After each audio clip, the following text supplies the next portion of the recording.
Hi, this is Tutor Nick P, and this is Music Lyrics Explained 28. The song that we're going to cover today is House of the Rising Sun.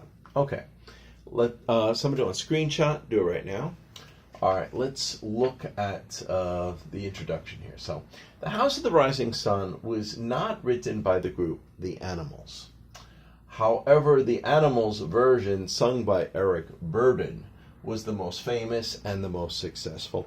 Yeah, this song, you hear it in a lot of movies too, and Eric Burdon had even though he was kind of a short guy, he had this really deep, mysterious voice, and he was really able to make this song very, very popular. Well, let's continue. It was a traditional ballad written by George Turner and Eric Martin from Kentucky, or at least they're given credit for writing it. The song might actually even be older than them, but they're the ones that kind of put it on paper. We don't know if it had changed over time, but the song might actually be older, this ballad. It was kind of a love song that was even before that. There have been many other artists who have done covers. Remember, when we do a cover, it means another person sings somebody else's song of this song, including such famous singers as Woody Guthrie, Peter, Paul and Mary, Dolly Parton, Tracy Chapman, Bob Dylan, etc. have all sung this song. But again, the Animals version was the most popular. Okay. Now, the song was written in the 1920s, and at that time, Rising Sun referred to brothels. Okay. The traditional version of the song was about a girl, not about a boy. So first I'm going to cover the Animals version, Eric Burdon's version of this song. And then I'll cover the original version that was actually written by George Turner and Bert Martin, because that, I think, actually explains what the lyrics are more, or we can understand what the lyrics are more. But let's look at Eric Burdon's version, too. So it kind of goes like this.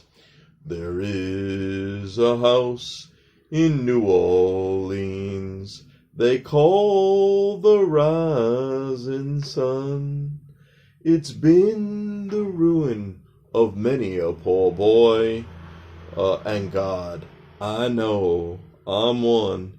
Now, Eric Burdon, of course, he had to change it to a version for a guy instead of a girl. So, and of course, the rising sun, we don't really know in Eric version what the rising sun refers to. Later on, we find out that it's probably a house of prostitution. Okay. But let's continue.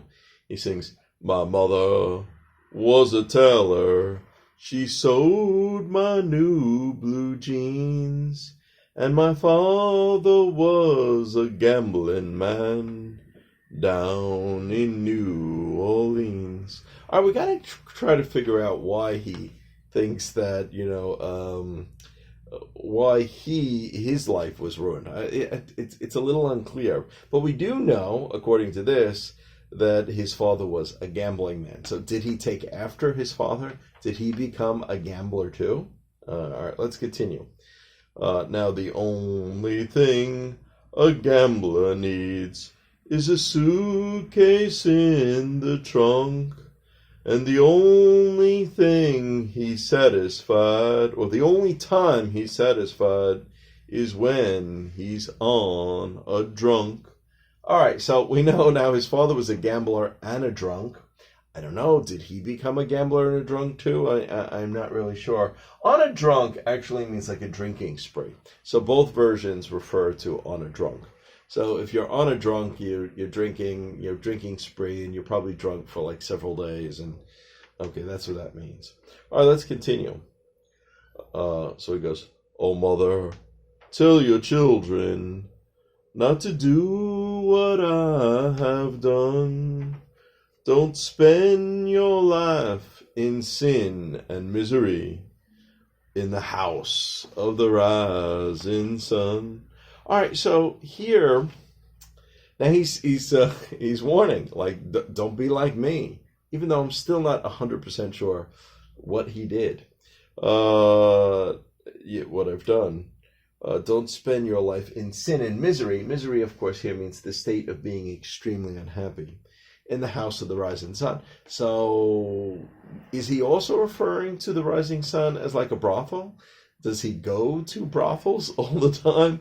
Did he pick up his father's drinking habit and also just be like a John, kind of like that? Again, it's a little unclear, but still the song is very mysterious and it's very attractive when he sings it. Let's continue. So here he goes.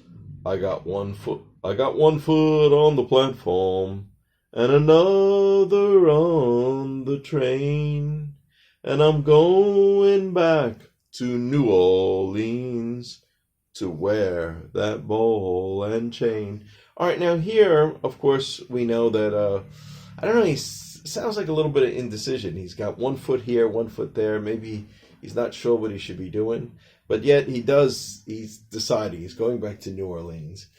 To wear the ball and chain, well, obviously ball and chain, that was the heavy iron ball attached to prisoners by chain. So it basically refers to like either being in prison or being trapped or in slavery or something like that. So he feels like he's trapped. He still has to return to this. Is this his addiction? Is this like being, his life where he's prostitutes and drinking? Again, it's a little unclear exactly what he means by this. Let's go on.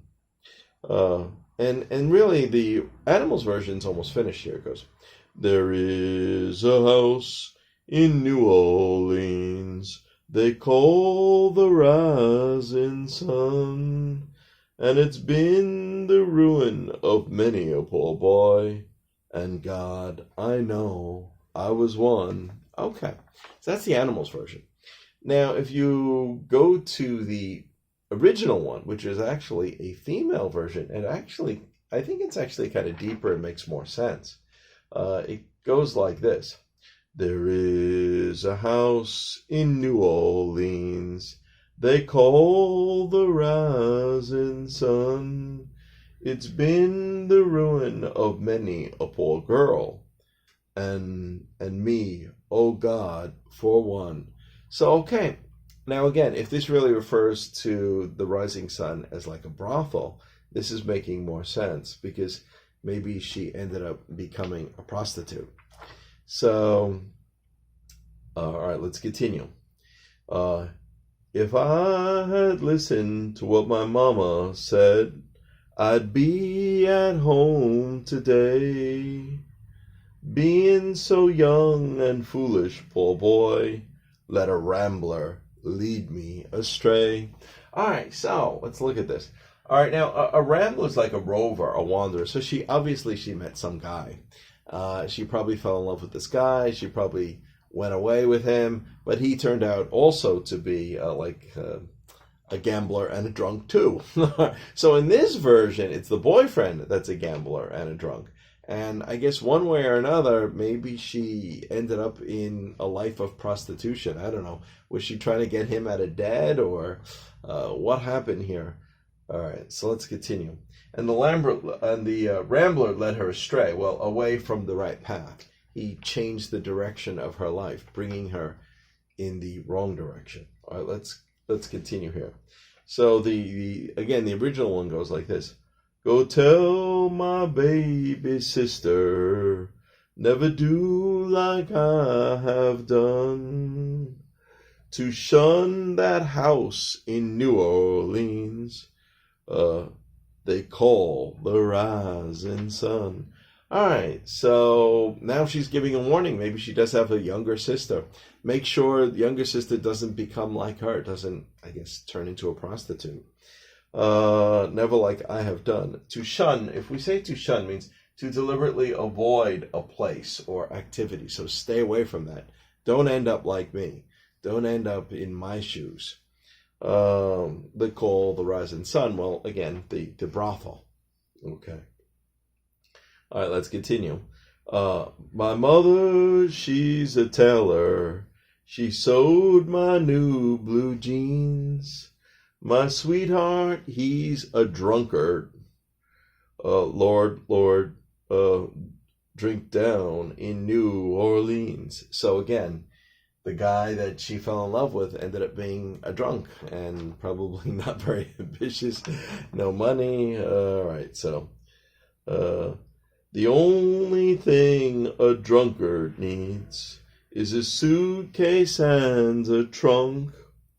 The only time he's satisfied is when he's on a drunk. So again, basically probably on a drinking spree. So I don't know, maybe she I guess she finally realizes that he loves drinking and gambling more than he loves her.